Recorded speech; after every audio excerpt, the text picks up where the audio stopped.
in my book, Self-Mastery, I shared about this with a section titled, How Your Childhood Affects Your Life.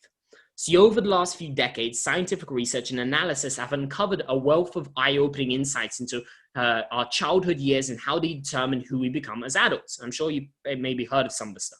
A lot of these most fascinating discoveries are made by looking at the brainwave patterns of newborns, of toddlers and young children. What they found is that during the first few years, a newborn actually operates exclusively at a level below consciousness, the subconscious. Let me explain. During the first 2 years of a newborn's life, the brain function is at the lowest level of brainwave activity, known as delta, which you can see up on the slide there.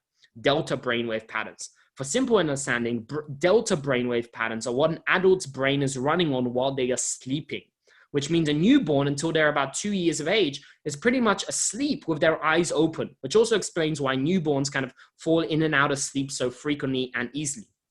Then at the age of about 2 until about 5 or 6 years old, a child begins to demonstrate slightly higher brainwave activity known as theta, which is one level up, as you can see on the slide there, one level up from delta.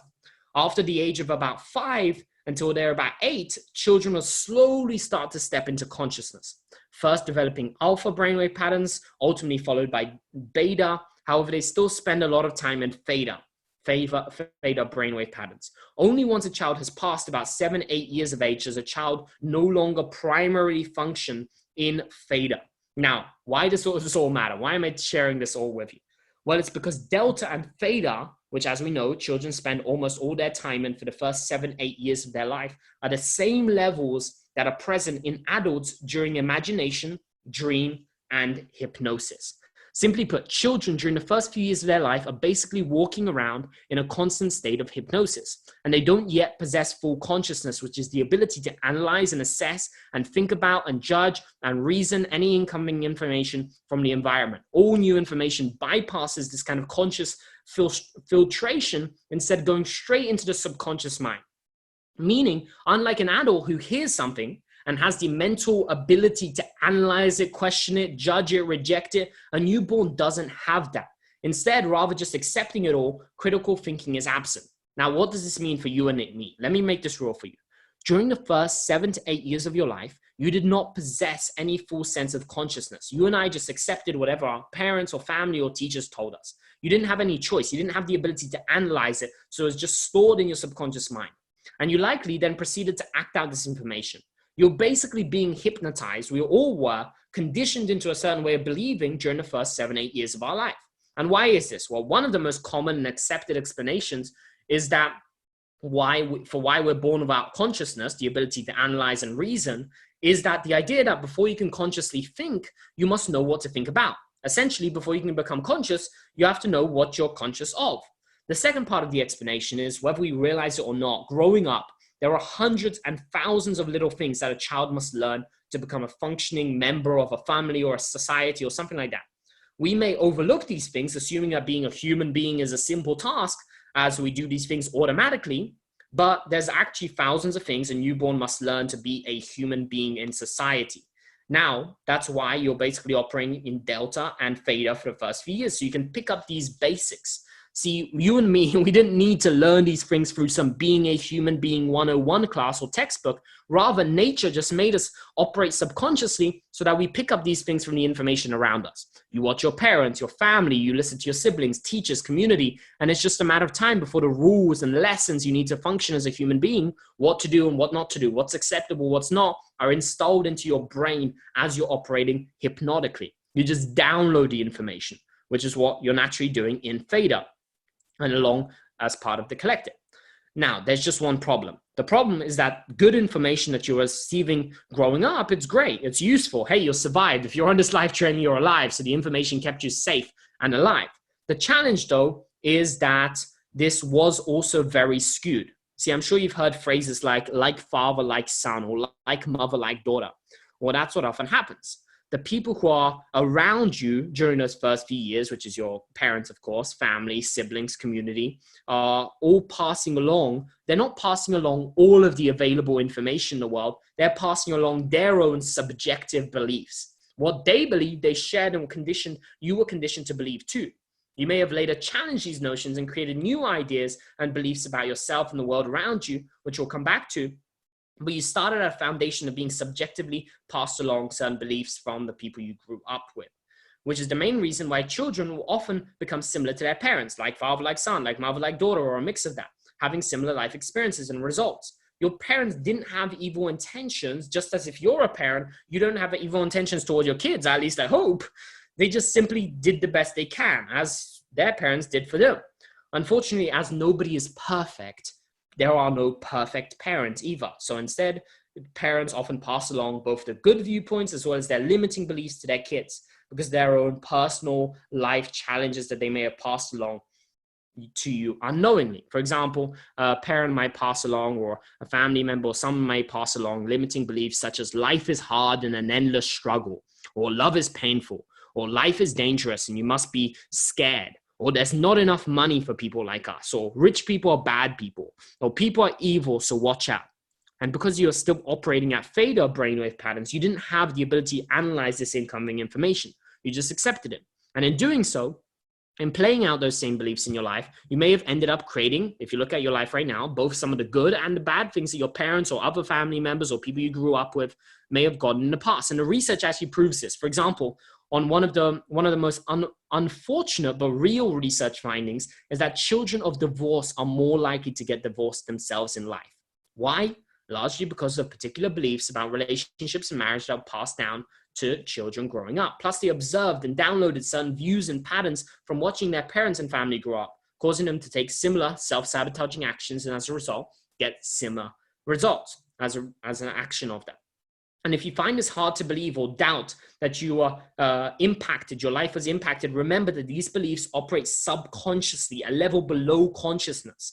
So you may not even realize that they're affecting your life today, yet they possibly are, and probably are, for better or for worse. By the way, all of this, knowing this, at least suspecting this power of beliefs and how we get conditioned growing up, is the reason for quotes like this. As you can see on the slide here now, Aristotle once said, "Give me a child until he is 7 and I will show you the man." Because during the first 7 years or so, we don't yet possess consciousness. We're running on those brainwave patterns. We get programmed with ideas and beliefs. And since these beliefs are at the core thing that impact our behavior, our actions, our results, you can make certain predictions about what happened to a person in adulthood. Again, give me a child until he's 7, I'll show you the man. Now, this does not mean we are powerless and the victims of our upbringing, which I'll share about in a moment. Before I do, let's see what happens next. Because you may be thinking, what about the next 10 years of childhood and teenage years? How did those affect me? You may think.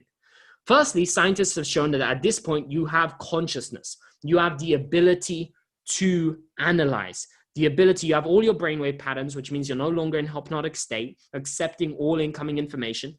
And so instead, you're able to analyze. Take a look at this slide here. You're able to analyze, which means information may come in, but you have your own interpretation of it. You're able to assess, analyze information, subjectively interpret it. And one of the things that happens based on this is curiosity. At these ages, when people are 8 or 9 or children are 10 or 11 or whatever, they're most curious usually. And so they start asking like an endless bombardment of whys. Like, why do I need to go to bed at this time? Why do I need to eat this? Why do I need to be nice to this kid? Why? And why this may be annoying, it's actually a good thing. It's human curiosity kicking in, which is a powerful tool for clarity, as well as learning, gathering valuable life experiences. Existing information may also be challenged for clarity, which is why it's usually around these ages that people first learn that Santa Claus isn't flying around the world in one night and giving them and all their kids presents, or the tooth fairy, or things like that. Parents can no longer get away with little white lies because at these ages now, beyond 8, we have subjective ability to interpret and form our own meaning, to analyze things. The gap between incoming information and subjective now forms between subjective interpretation. Meaning what comes in is not necessarily the same as what is actually received. You can hear one thing but form a different interpretation. Hooray, consciousness. This, by the way, is a big explanation for why sometimes children are not like their parents, but actually complete opposite. Have you ever seen this? It's because we see certain beliefs and behaviors and we associate them to pain growing up.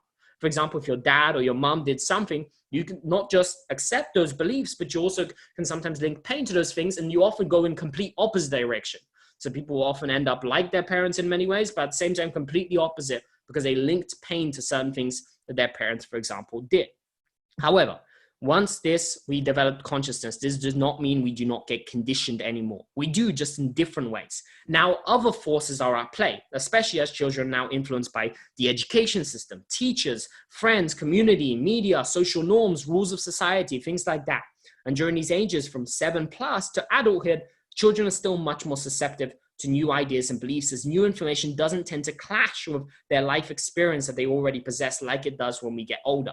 Changes is usually easier process, as well as beliefs and habits, behaviors are still fresh and not a lifelong way of being, not as deeply integrated into self. And then before long, we become adults. And then we get influenced in new ways. We get influenced through other things. In fact, I created a graphic here, which I also shared in my book, Self-Mastery. We get influenced in other ways. First, we get influenced by our genetics, which I won't get into in this presentation, but I talk a lot about in my first best-selling book, Skilled Success, and my recent one, Self-Mastery. So genetics, then we get conditioned in childhood, then we get kind of conditioned by our environment, and our environment influences us as well. And I talk about this in my book, Self-Mastery.